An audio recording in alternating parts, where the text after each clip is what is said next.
할렐루야. 오늘 또 하나님께서 새로운 한 날을 주시고 우리에게 또 하루를 살 수 있는 생명의 연장을 주신 것, 우리 하나님께 감사드립니다.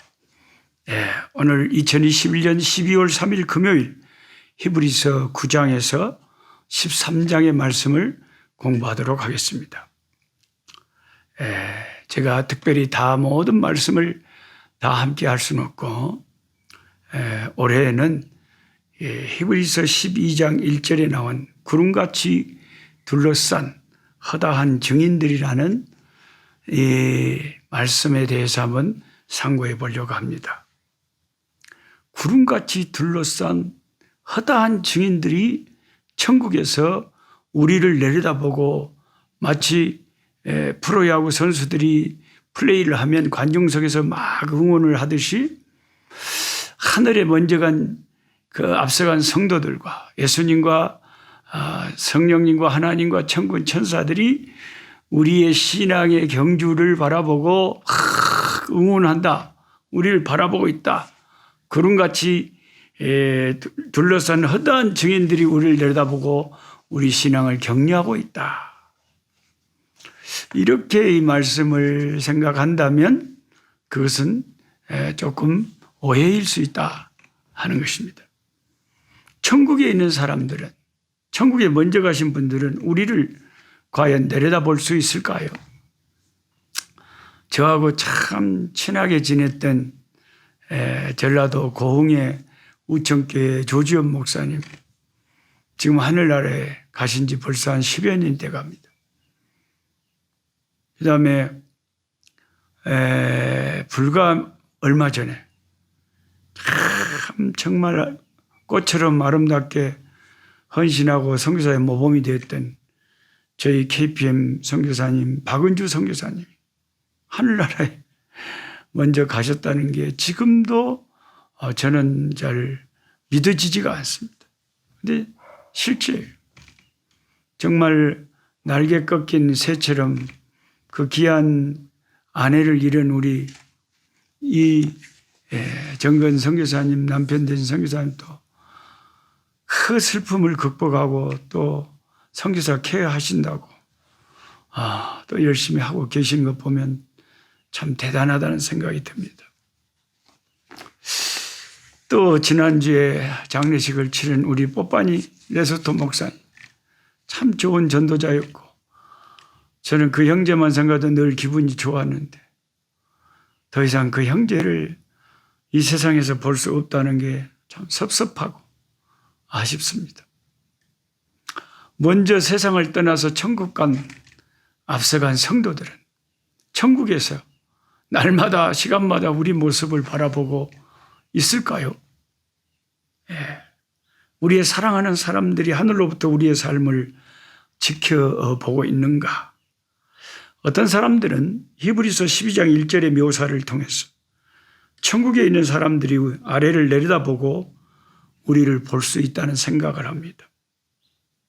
히브리서 12장 1절에 이러므로 우리에게 구름같이 둘러싼 허다한 증인들이 있으니, 이 구절 때문에 우리가 얻는 연상하는 게 하늘의 구름은 저 하늘 공중에서 구름이 우리를 내려다보고 있잖아요.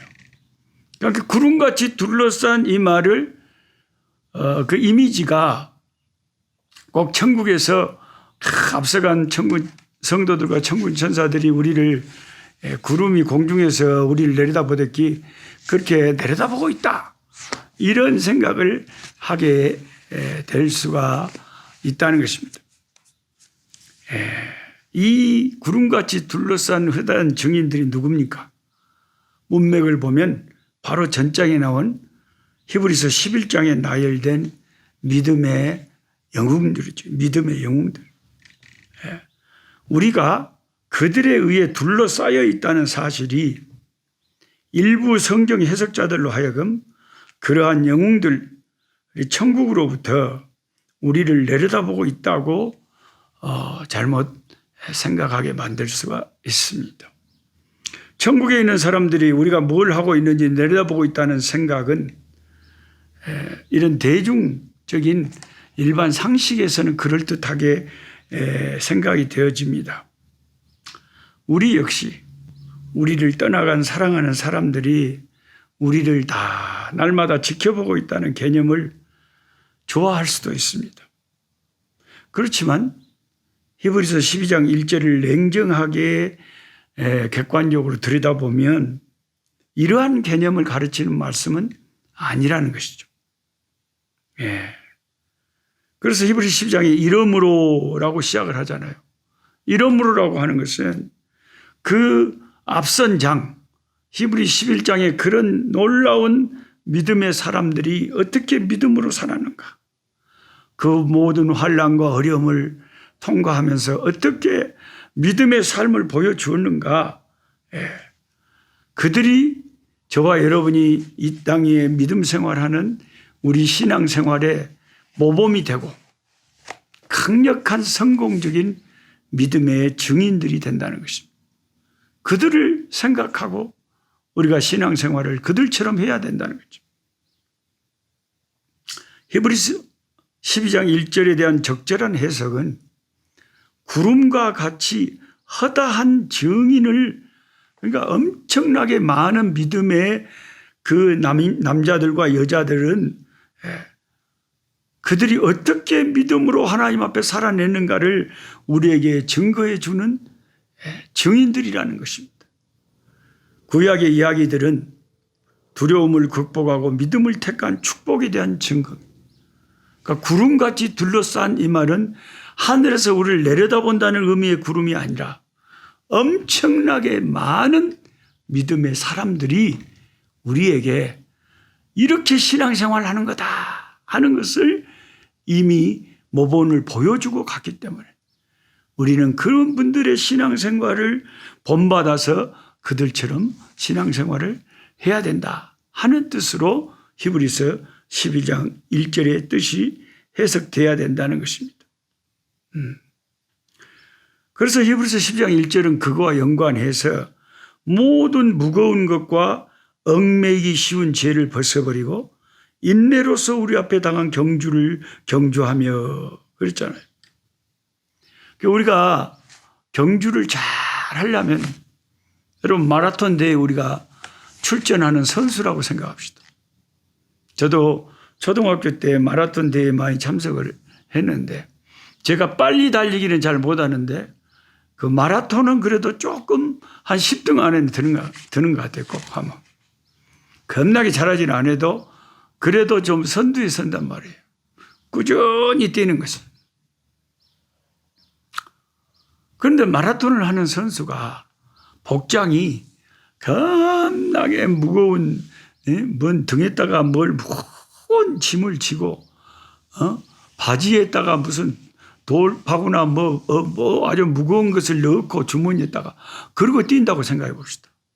이 사람이 경주에서 이길 수 있을까요? 안 되죠. 먼 장거리를 경주를 하려면 최대한 가벼워야 되죠. 팬티도 가벼운 팬티 하나 탁 차고 윗도 가벼운 거 하나 그냥 난닝구 비슷한 거. 주로 마라톤 선수들은 그런 거 뛰잖아요. 난닝구 같은 거. 왜냐하면 그 열 같은 것도 다 빨리 밖으로 빠져나가야 되고 그래야 덜 지치죠. 막 이런 옷을 입고 저 같은 옷을 입고 마라톤을 한다면 더워서 사람이 산답니까? 축제. 그러니까 모든 게 경주하는 사람한테는 무거운 것이면 안 되고 얽매기 쉬운 것이면 안 돼요. 다 가벼워야 돼. 우리 신앙생활도 하나의 신앙의 마라톤 경주와 같은 거예요. 근데 꾸준히 잘 달리는 분들 보면은 무거운 것과 얽매기 쉬운 것을 벗어버리고 경주를 한단 말이에요. 그럼 쉽게 말해서 무거운 것과 얽매기 쉬운 게 뭔지 아세요? 무거운 것은 제가 쉽게 설명드리자면 우리 일상생활의 근심이에요. 두려움, 아픔, 스트레스, 걱정 이런 것들이 무거워요. 신앙생활에 달리기를 하는데 무거운 짐과 같은 거예요. 이건 사실입니다. 여러분 신앙생활 잘하는 사람 보세요. 항상 기뻐하는 사람이고 모든 범사에 감사하는 자들이지 뭔가 불만을 갖고 힘들고 걱정스럽고 한숨 푹푹 쉬고 그런 사람은요, 신앙생활에 은혜가 안 되고 힘이 없어가지고 영적인 생기가 없기 때문에 영적으로 어려움을 당하고 삶의 어려움을 당하면 그것을 브레이크 스루 돌파하고 박차고 나갈 힘이 없는 거예요. 그래서 시험에 딱 걸려들어. 근심 걱정이 우리를 경주를 무겁게 하는 요인이다. 무거운 짐이다. 무거운 짐을 나 홀로 지고 견디다 못해 쓰러질 때 불쌍히 여겨 구원해 주리 은혜의 주님 오직 예수. 그때는 찬송하고 주님 의지하고 주님 제게 이런 근심이 있어요. 이런 걱정이 있어요. 주님 이 근심을 벗어나게 해주세요. 제가 엊그저께 무슨 일이 있었냐면 진짜 일상생활 속에서 참 우리가 목회하고 또 교회 생활 하다 보면 인간사에서 일어날 수 있는 일인데 참 저에게 천사같이 매주일 그 먼 싸솔보고 왔다 갔다 7시간 가까이 걸리는 그거를 너무 멀리 목사님 혼자 위험하게 다닌다고 운전을 해주는 이 아프리카 흑인 장로님이 계셔요.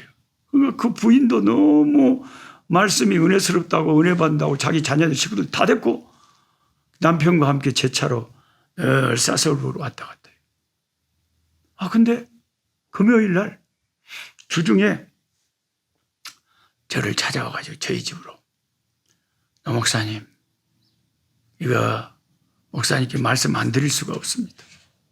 지금 목사님과 동역하고 있는 그 사설보구의 모세 목사님이 노 목사님을 어떻게 하면 같이 일하는 게 귀찮다고 쫓아내려고 한답니다. 교인들, 대표들, 지도자들 모아놓고 노 목사님 더 이상 우리 교회 오지 못하게 해야 된다고 한답니다. 그래서 이번 주에도 목사님한테 그렇게 전화했다면서요. 요즘 크리스마스가 다가오고 강도들이 날뛰고 노 목사님 공격하려고 한다니까 교회 오시면 안 되겠다고. 그런 것도 다 어쩌면 모세 목사님이 스스로 꾸며낸 말일지도 모릅니다.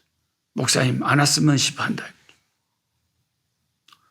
참 인격도 좋고 헌신적이고 훌륭한 우리 흑인 장로님 부부가 와서 심각하게 그러는데 그래서 제가 아주 헛웃음이 나오고 전혀 그렇지 않은데 우리 모세 목사님하고 내가 15년을 같이 동역을 하고 있는데 모세 목사님은 꼭 모세에게 디모데와 디도와 같이 저에게는 그런 사람인데 그런 말을 모세 목사님 생각이나 말을 할 리가 없는데 누구한테 그런 이야기를 들었습니까? 그러니까 지난주에 교회 갔을 때 어떤 성도가 살짝 자기한테 모세 목사님 들까 봐 조심하면서 그렇게 일러줬다는 거예요.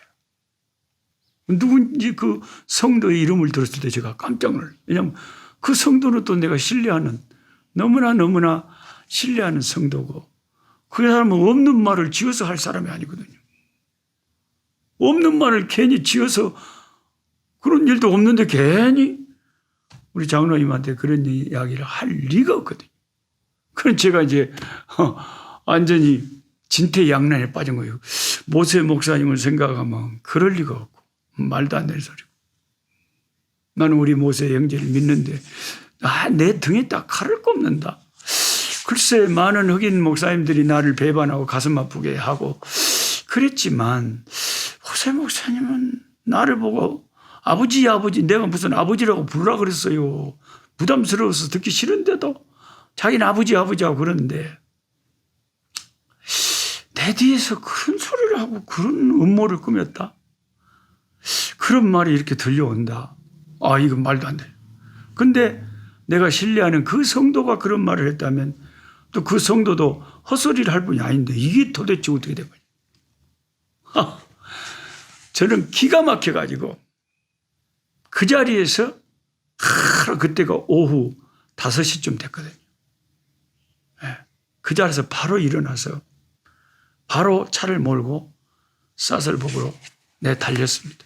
왜냐하면 당장에 내가 영어로는 컨프런트라고 하는데 당장에 대면해서 이야기를 모세 형제한테 듣지 않으면 잠도 못 자겠고 가슴도 답답하고 소화도 안 되고 밥맛도 없을 것 같고 괜히 모든 무거운 것과 얽매기 쉬운 것이 내 발목을 잡고 있으면 하나님 일하는데 괜히 걸고친단 말이에요. 그럴 필요가 뭐가 있어요. 내가 신뢰하는 형제라면 가서 직접 이야기를 들어보면 무슨 오해가 있었구나 하고 알게 되겠죠. 그리고 5시에 밤 8시가 넘어서 캄캄해서 거기는 전기도 없잖아요. 유일하게 우리 교회만 이게 태양열로 이렇게 해가지고 조금 전기불이 들어온 온 동네는 캄캄한 들어갔죠. 느닷없이 들어갔죠. 들어가서 모세 목사 부부를 앉혀놓고 내가 이야기를 시작했어요. 야, 나 오늘 너무 내 슬픈 날 중에 하나다. 내가 이런 이야기를 들었는데 이걸 도대체 믿을 수도 없고 안 믿을 수 없고 또 내가 잘 모르는 교인이 그런 소리를 했다면 내가 일축하고 말겠는데 그 말을 했다는 성도는 정말 내가 신뢰하고 기대하는 너무 좋은 교회 일꾼인데 그 사람이 없는 말을 할 리가 없는데 도대체 모세 목사 당신이 무슨 말을 어떻게 행동을 하고 했까니 이런 말이 나한테 들려오냐. 그랬더니 모세 목사 내가 하는 말이 아이고 오해가 있었던 것 같습니다. 제가 그럴 리가 있겠습니까? 단지 교회 지도자들이 모인 데서 목사님의 설교 중에 이 동네가 가난하지만 앞으로 이제 예수 안에서 희망이 있다. 목사님이 그렇게 좋은 설교를 하셨는데 또 엉뚱한 사람이 엉뚱하게 해석해갖고 야 우리를 가난하다게 그런다. 그렇게 이상하게 비판을 하면서 우리 모임에서 목사님을 비판하기 시작하고 또 어떤 정치에 관계된 사람이 교회를 표 얻으려고 나왔는데 노 목사님 설교 중에 교회는 절대 정치에 휩쓸려서는 안 된다. 교회는 예수를 전파하는 곳이지 정치를 전파하는 것이 아니다. 그래갖고 그 정치인이 괜히 또 교인들한테 들쑤셔갖고 저 사람을 몰아내자. 그런 말이 그런 사람들에게 나왔지. 제가 그런 말을 한 적이 없습니다. 아마 그 성도가 오해한 것은 그 모임에서 그런 말이 나왔기 때문에 마치 내가 그런 것을 묵인한 것처럼 생각하고 그렇게 생각을 한 것 같습니다. 그리고 제가 그 말을 한 성도에게 제가 말을 실수한 것 같습니다. 뭐라 그랬냐면 노 목사님 그분들이 정심 대접도 하고 늘 주일날 오면 그러는데 노록수 목사님, 다니엘 목사님한테 너무 가까이 하지 마라. 저는 그것을 모든 교인들한테 다 일반적으로 하는 이야기고 이 교인들이 이 외국인 목사님을 잘못 이용하고 접근해서 뭘 요구하고 하기 때문에 목사님을 보호하는 차원에서 저는 모든 사람에게 하는 말을 그분에게도 했는데 그분이 너무 노 목사님을 좋아하고 은혜 받는데 제가 그 말을 한 것이 아마 마음에 목에 걸리고 시험이 든 것 같습니다. 아, 모세 목사가 노 목사님을 시기하고 질투하고 우리가 노 목사님한테 은혜 받는 걸 싫어하는구나. 이렇게 오해를 한 것 같습니다. 그래서 그런 말이 그렇게 와전돼 가지고 목사님에게까지 들려간 것 같습니다. 제가 좀 지혜 없게 행동한 것 같습니다. 죄송합니다 하고 말하더라고요. 그 말을 듣고 보니까 딱 이해가 되는 거예요. 아, 그랬으면 됐잖아. 오해할 수도 있었겠다. 왜냐하면 그 성도는 되게 저한테 은혜를 받고 저를 좋아하거든요. 근데 너무 좋아서 목사님 하는데 모세 목사님 딱 와가지고 당신 너무 노 목사님한테 가까이 하지 마라. 이렇게 그냥 탁 정색을 하고 뭐라고 해버렸다면 이게 무슨 말인가 하고 마음에 시험이 들고 오해를 하고 여러 가지 다른 정황도 오해를 해가지고 확대 해석을 해서 그런 말이 내 귀에 들려오게 한 것이 아닌가. 그래서 그날 저녁에 제가 모세 목사님 네 분하고 다 오해를 풀고 그래서 성도들에게 말이나 그런 것도 조심해라. 그리고 그 성도 따로 만나서 오해를 풀어드려라. 미안하다. 그러고 그래서 다 문제를 해결하고 오니까 새벽 1시 넘어서 2시, 새벽 2시에 그날 집에 다시 돌아왔습니다. 그래, 늦게 돌아오고 몸은 피곤하고 다음날 또 자스톤에 가서 설교하고 했지만 그래도 마음은 편하니까 인간이라는 존재는요, 마음이 편하고 영원히 성령의 은혜가 있어야 행복한 거지. 아무리 잘 먹고 잘 살고 좋은 집에 있고 좋은 차 타고 있어도요, 마음이 불편하고 얽매이기 쉬운 죄가 내게 딱 시험이 들어있고 근심 걱정이 딱 있어버리면요, 이게 신앙생활에 큰 방해가 돼버리는 거예요. 이걸 벗어버려야 돼요. 그래야 신앙의 경주를 잘할 수 있어요. 정말 제 인생에는 정말 가슴 아픈 생각만 하면 일주일간 제가 잠을 못 자고 밥도 제대로 못 먹고 슬픈 순간이 있었어요. 인생은 누구나 돌아보면 기쁠 때도 있고 슬플 때도 있잖아요. 사람이 새트럭같이 수많은 날을 살다 보면 흐린 날도 있고 맑은 날도 있잖아요.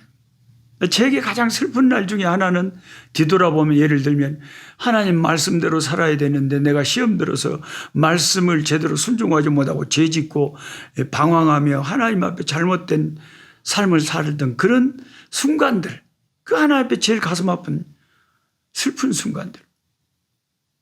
또 슬픈 순간은요, 제가 굉장히 존경했던 한국의 귀한 목사님이 계셨어요. 네. 제가 대학 다닐 때 다녔던 그 교회 담임 목사님, 너무 유명한 부흥 목사님이시고 너무 제가 은혜를 많이 받아가지고 목사님한테 너무 존경스러운 거예요. 목사님 보기만 해도 아름답고 너무 좋으셔요.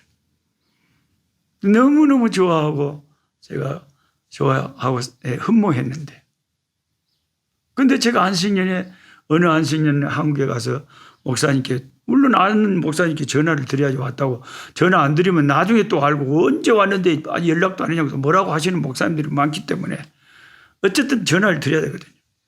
목사님 저 왔습니다. 안식년 왔습니다. 하고 전화 드렸는데 이상하게 그래요 하고 전화를 이제 대충 마무리하고 끊으시더라고요. 뭐 전화번호를 저한테 물어보는 것도 아니고 언제 한번 우리 교회 한번 와서 설교 한번 해야지 그런 소리를 하시는 것도 아니고 그냥 알았다 그러고 끊으시더라고요. 그래서 제가 조금 싸한 느낌은 들었어요. 무엇이 잘못됐나? 왜 그러지? 그러나 목사님 바쁘셔서 그러시겠지. 또 어디서 집회하고 계시나 보다. 그리고 저는 그냥 그런가 보다 하고 전혀 상황을 모르니까요. 그랬죠. 그런데 놀랍게도 그 목사님이 이 남아공 한인교회에 와서 부흥회를 하신 거예요. 근데 그 남아공 담임 목사님이 저한테 그 목사님의 말을 전달해 주면 안 되는데 그런 말을 해주면 제가 너무 가슴 아픈데 그분이 저를 좀 비판적으로 보셨기 때문에 그 담임 목사님이 나만 그런 게 아니라 한국에서 오신 유명한 그런 귀한 목사님도 노 목사 당신의 이것에 대해서 부정적으로 생각한다는 것을 자기를 더 변호하고 강조하려고 그 목사님이 뭐라고 자신한테 부흥회 중에 이야기하는 이야기를 해 주신 거예요. 뭐라고 했습니까? 그러니까 그 노록스 그 친구가 한국에 와서 나한테 전화했는데 내가 좀 부정적인 소문을 안 좋게 듣고 전화가 왔는데 일부러 우리 교회 오란 소리도 안 하고 그냥 전화 끊어버렸다고. 제가 그 이야기를 듣고 집으로 오는데 그 들은 이야기가 내 귀에 메아리처럼 계속 이게 맴돌면서 사람이 내 마음이 갈 곳이 없는 거예요. 내 마음 갈 곳을 잃어, 그런 노래가 있잖아요. 그런 소리를 해주면 안 되는데 저한테.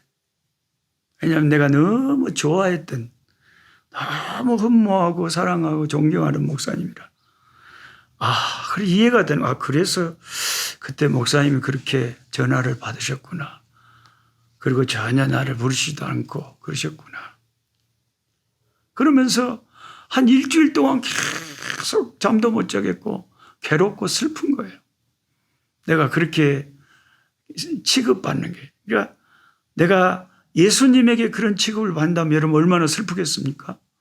근데 예수님처럼 내가 존경하고 사랑하는 분한테 그런 취급을 받으니까 가슴 아프잖아요.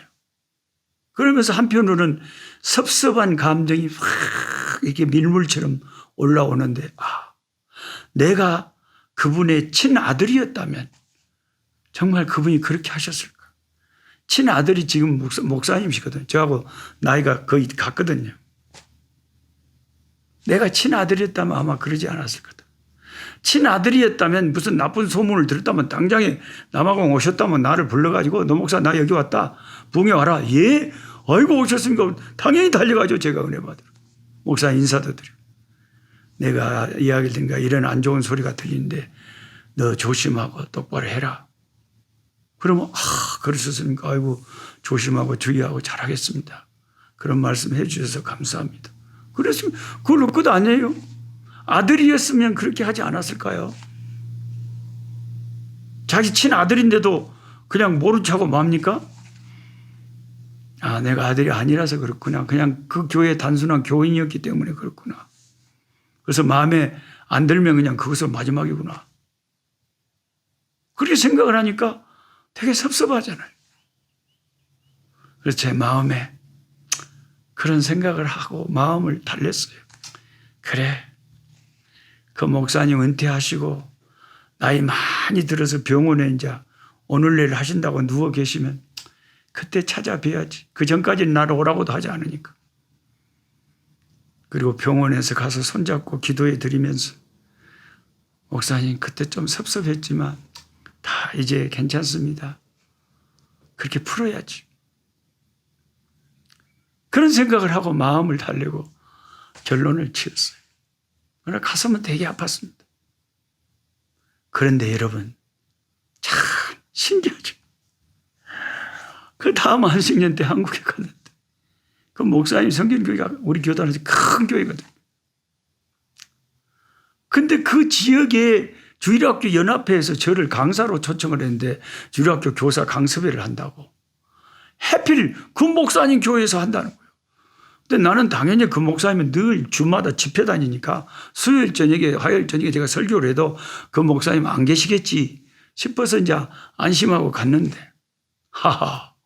목사님 미국에서 집회하고 그 주간에 오셔가지고 그 주간에 한국 집회 안 가시고 수요일 저녁에 딱 목사님 섬기는 교회니까 그 목사님이 저를 초대한 게 아니에요. 그 목사님 그 후로 다시는 저를 초대하지 않았습니다. 그 주일학교 연합회에서 그 지역 노예에서 저를 주강사로 초청하고 그 교회가 크니까 그 장소를 빌려서 하는 거예요. 제일 앞에 딱 앉아 계시는데 제가 열심히 설교했죠. 끝나고 목사님 은혜 받았다 그러시면서 제 전화번호를 묻더라고요. 언제 한번 부르신다고. 말씀만 그렇게 하시고 그 후로 부르시지 않으셨어요.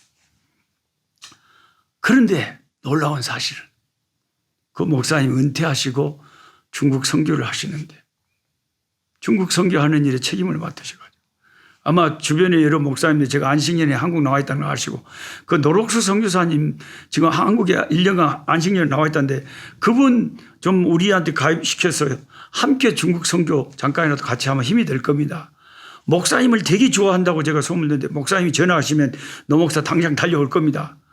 그러니까 목사님 저한테 전화하는 거예요. 감히 너무나 반가운 음성으로 전화가 진짜 이게 몇십 년 만에 그 목사님이 직접 저한테 전화를 하신지 모르겠어요. 목사 이러한데 나 중국 선교한테 와서 좀 도와줘 그러시는 거예요. 아이고 제가 얼마나 감사하고 반갑더니 아이고 그럼요 목사님 불러주셔서 영광입니다. 제가 어떻게 도와드리면 됩니까? 그리고 뭐 헌금하라고 해서 헌금하고 중국 가신다고 해서 같이 모시고 가고 같이 또 중국 집회하는데 같이 하고 목사님하고 한 호텔방에서 같이 자고 근데 차마 제가 같은 방에서 목사님 저 때문에 되게 고마워하고 행복해 하시는데 차마 그때 가슴 아팠던 이야기를 못 꺼내겠더라고요. 그냥 내 가슴에만 묻고 그냥 하나님만 아는 이야기로 끝내자 하고 말았죠. 제가 그런 슬픈 과거가 개인적으로 겪은 게 있기 때문에 내 형제가 나에 대해서 그렇게 등을 꼽았다는 나쁜 소리를 듣고 즉시 제가 그 형제를 찾아간 거예요. 그래서 직접 푼 거예요. 그걸로 끝이에요. 다 해결됐어요. 여러분, 인간관계 때문에도 굉장히 우리의 신앙의 경주에 얽매이기 쉬운 무거운 짐이 될 때도 많아요. 뭐 여러분도 인간이기 때문에 아이고 노 목사님만 저런 일이 있어 그렇게는 생각 안 할 겁니다. 누구에게는 다 없답니까? 선한 생각으로 서로 좋다고 살다 보면 아무리 내가 좋아하는 사람이지만 서로 뭔가 오해가 이게 저기서 일어나서 가슴 아픈 일이 있을 수가 있죠. 그러나 중요한 것은 정말 사랑한다면, 정말 신뢰한다면 그 사람을 버리기 전에 그 사람과 직접 만나서 허심탄회하게 가슴을 터놓고 얘기하고 나누고, 그래야 그 진짜로 사랑하는 거 아닙니까? 잘못된 거라면 꾸짖고 고치고 고쳐주고 바로 하게 도와주고, 그런 게 참 사랑 아닙니까? 좀 부족하다는 소문 듣고 그냥 딱 끊어버립니까? 그런 사랑은 뭐 일반적으로도 누구나 다 할 수 있는 거 아닙니까? 예수 믿는 우리는, 예수님이 나 부족하다고 끊어버렸으면 우리는 다 진짜 다 예수님께 잘려버렸죠. 예, 제 가슴 깊이 들어있는 이야기를 좀 길게 해서 미안합니다. 하여튼 얽매이기 쉬운 것들, 무거운 짐들, 이런 것들은 즉시 풀어버려야 돼요. 하나님 감사합니다. 오늘 또 히브리서의 말씀을 공부하면서 우리 신앙의 경주에 얽매이기 쉬운 것, 무거운 짐들 우리가 벗어버리고 던져버리고 달려가야 잘 달려갈 수 있다는 걸 나누었습니다. 저와 비슷한 아픔을 겪고 있거나 겪었던 분들, 상처가 있는 분들, 주여 이 시간 치료하여 주시옵소서. 예수님은 상처 입은 치료자가 되셔서 우리의 상처를 치료하시오니 주여 이 종의 작은 상처를 가지고 다른 분들의 상처를 만져주시고 치료하시고 고쳐주시옵소서. 예수님의 이름으로 기도하옵나이다. 아멘. 약한 자 힘주시고 강한 자 바르게 주한 자 정케함이 주님의 뜻이라. 해 아래 압박 있는 곳 주 거기 계셔서 그 팔로 막아 주시어 종이가